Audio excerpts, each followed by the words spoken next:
A real mesmo é que teu celular tá te deixando triste. Um dia desses eu falei essa frase pra uma pessoa e ela não gostou nada de perceber que eu tava certo.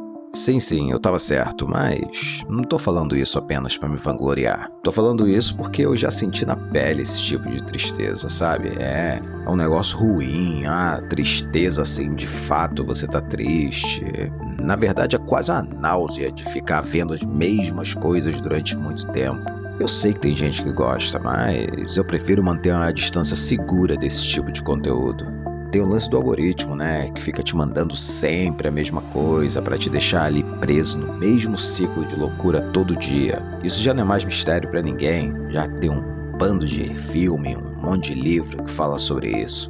Vivemos na época da economia da atenção, onde o nosso foco é uma espécie de petróleo moderno, sabe? Quanto mais a gente fica preso numa coisa, mais a gente quer aquela coisa repetidas vezes. E quanto mais a gente quer essa mesma coisa, mais essas coisas vão rodando, né? Tem um bando de cientista, marqueteiro, engenheiro por trás da arquitetura dessas coisas. Só que isso tá ferrando com a nossa cabeça, ferrando com a nossa atenção, deixando a gente meio esquisito. Grande parte das pessoas não tá mais nem conseguindo ler um livro de 200 páginas. Eu mesmo, quando fico um tempo demais nessas porcarias, acabo tendo dificuldade pra focar em algumas coisas. Mas isso aí é o futuro, não tem como fugir não.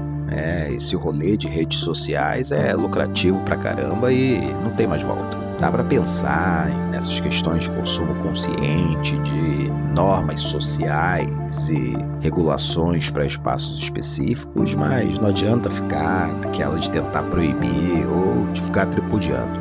Pessoalmente, eu acredito que em algum momento vai ter uma espécie de náusea generalizada, onde uma boa parte da galera só vai deixar esse negócio pra lá e viver a vida. Mas deixar de existir redes sociais, isso eu acho bem difícil.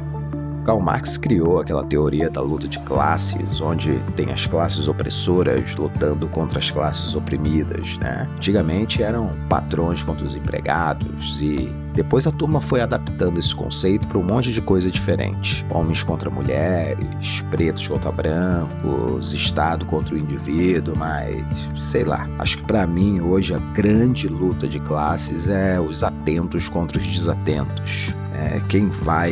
Quem tá mais atento vai ganhando as coisas, vai mandando bem no jogo e já quem tá desatento vai só deixando a vida passar, sendo ultrapassado por quem tá mais atento.